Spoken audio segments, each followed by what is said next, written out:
Sebuah kisah lama yang nyaris terlupakan. Ditulis oleh seorang regen dari Nusa Laut, atas permintaan pejabat kolonial Belanda, lalu diterbitkan lebih dari seabad lalu. Apa yang sebenarnya diceritakan Matthijs Thomas Marcus Tanasale tentang sejarah Pulau Nusa Laut?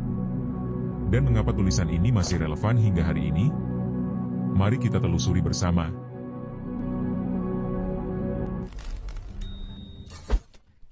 Simak ulasannya dalam Reka Story.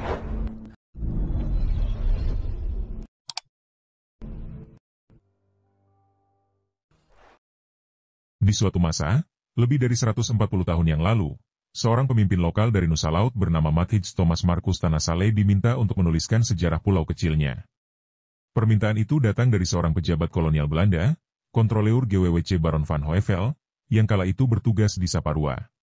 Tanasale pun menuangkan kisahnya, bukan sekadar catatan biasa, tetapi sebuah warisan lisan yang akhirnya terdokumentasi dalam buku van Hoevel yang berjudul Vocabularium van vreemde woorden voorkomende in het Ambons-Maleis, benevens korte opmerkingen over dit Local-Maleis en verder enige spreekwoorden, eigenaardige uitdrukkingen en gezegden te Ambon gebruikelijk. Dan diterbitkan di Dordrecht pada tahun 1876 oleh penerbit Blue C.N. van Bram. Tulisan Tanasale ini juga pernah dipublikasi oleh Z.J. Manusama dalam tulisannya yang dimuat dalam buku yang disusun, atau dieditori, oleh Herzl Leirisa, Paramita R. Abdurrahman, dan CPF Luhu 5 dengan judul Bunga Rampai Sejarah Maluku, diterbitkan di Jakarta, oleh Lembaga Penelitian Sejarah Maluku, tahun 1973. Tulisan Tanasale ini dimuat dalam lampiran 4 pada buku ini, di mana kutipan sesuai aslinya, menurut tulisan di buku Van Hoevel, tetapi ejaannya saja yang diubah. Pada video kali ini kami memuat tulisan Tanasale sesuai dengan versi asli yang termuat dalam buku Van Hoevel, tanpa merubah apapun, seperti yang dilakukan dan dijelaskan oleh Van Hoevel dalam pengantarnya. Semoga usaha ini bisa sedikit menyumbang pada sumber-sumber literasi kesejarahan wilayah Lease, dan bisa bermanfaat dalam pengembangan pengetahuan dan pemaknaan sejarah kewilayahan.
Dordrecht, Mei 1876 Van Hoevel.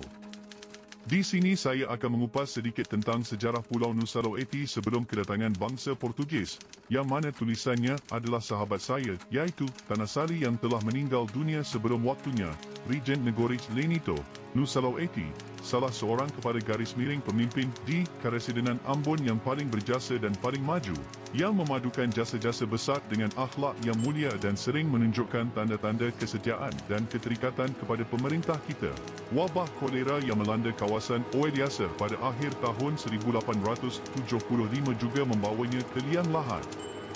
Meskipun saya tentu saja dapat membuat pilihan yang lebih baik ketika mencari contoh bahasa Melayu Ambon, kerana karya ini tidak terlalu khas, kerana ditulis oleh orang asli yang sangat berbudaya dan terlebih lagi ditulis atas permintaan saya, sehingga Regent tampaknya telah bersusah payah memurnikan bahasanya.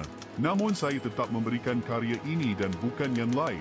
Pertama, kerana karya ini dibuat oleh Tanasale, dan kedua, kerana karya ini masih memiliki nilai sejarah.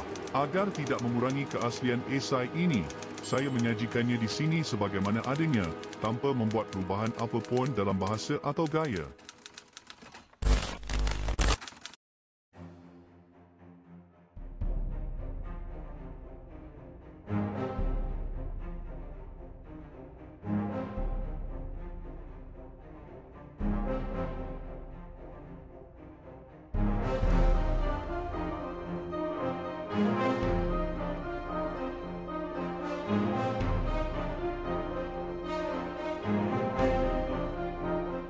lebih dulu, tanah Nusa Laut tinggal kosong tiada barang manusia di situ.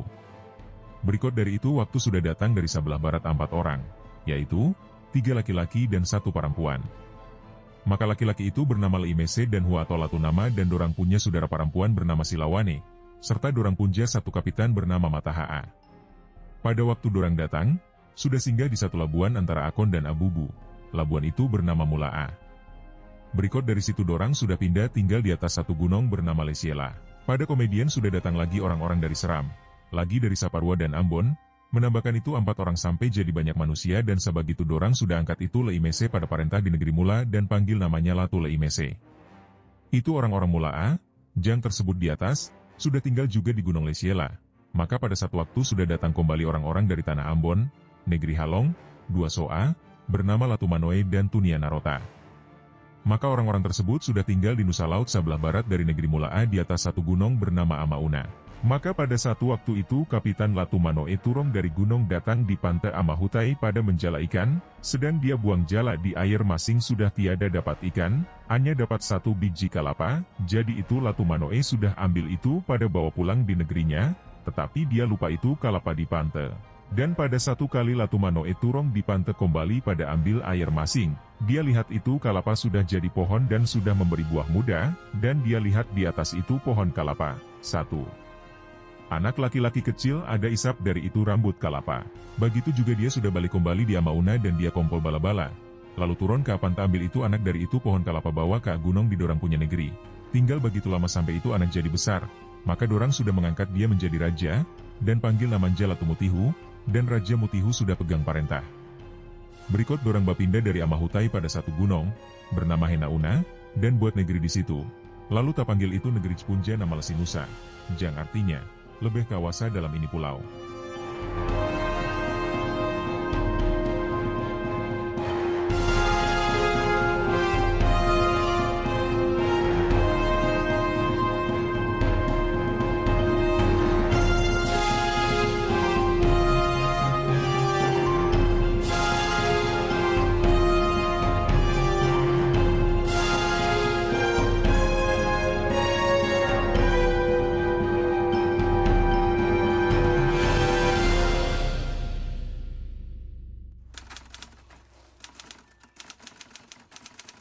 Pada tahun-tahun yang berikut sudah datang lagi orang-orang di Nusa Laut, yaitu orang-orang dari Seram, dari Banda, dari Ternate, dari Papua, lagi dari Buru, Manipa dan Humohal dan tinggal keliling tanah tersebut, maka pada itu waktu sudah terhitung 8 negeri, yaitu 1. Negeri Mulaa, 2. Negeri Lesinusa, Pitawai, 3. Negeri Kakrisa, Abubu, 4. Negeri Cianisiwa, Lain itu 5. Negeri Hatalepu Pewai, Sila, 6. Negeri Samasuru, Amet, 7. Negeri Lisapori Henalatu, Nalahia, 8. Negeri Tounusa, Akon, dan satu-satu negeri sudah ada dia punja pemerintah. Sabigitu sudah terbahagi di dalam 2 bahagian, yaitu Inahaha dan Inalohu. Itu Inahaha artinya ibu jang di atas dan Inalohu artinya ibu jang di bawah. Maka Inahaha itu ada di bawah kawasa Raja Mutihu, Lesinusa, dia pegang kawasa lagi atas negeri Kakrisa, Henesiwa dan Hatalepu Pewai. Inalohu di bawah kawasa dari Raja Samasuru, ia pegang kawasa lagi atas negeri Risapori Henalatu dan Tounusa. Dari sebab itu, Raja Mulaa sudah pakai itu hati sakit dan sudah angkat paparangan dengan Raja Lesinusa dan Samasuru. Maka Raja dua itu sudah berkumpul orang-orang lalu berparang melawan negeri Mulaa. Pada waktu orang-orang dari Raja Mutihu berparang dengan negeri Mulaa, banyak kali tijada boleh menang, sebab itu Kapitan Mulaa jang bernama Matahaa, ada satu laki-laki jang gagah barani. Dari sebab itu orang-orang dari Raja Mutihu dan lain-lain sudah bikin akal pada cuci satu tempat jang baik ambur pasir putih dan di atas itu dorang ator dawom-dawon sagu jang manta, sopaja kalau itu Kapitan Matahaa cakalele sampai di situ dia punja kaki akan tali jin lalu jatuh, dan serta dia sudah jatuh, lalu datang orang-orang Mutihu bunuh dia. Komedian orang-orang Mulaa sudah lari keluar dari itu negeri. Setengah ada tinggal di tanah Nusa Laut, dan setengah sudah lari ke Seram. Sebagaimana sampai sekarang itu orang-orang Mulaa ada joega di negeri Tamilau, Atiahu, Warinama, Tobo dan Goram, Dari itu sekarang cuma tinggal saja 7 negeri di tanah Nusa Laut. Maka pada waktu orang-orang Nusa Laut Samawanja sudah berkumpul berhadapan Raja Titawai dan Amet, sehingga dorang sudah bersuka-suka sebab negeri Mula sudah lari. Dan diorang sudah berbahagi itu tanah Mulaa, satu bahagian kepada Titawai dan satu bahagian kepada Amet, yang mana sampai sekarang diorang ada terpakai itu salaku dusung negeri. Begitulah isi tulisan Matij Thomas Markus Tanasale kepada GWWC Baron van Hoevel Kontroleur van Saparua waktu itu.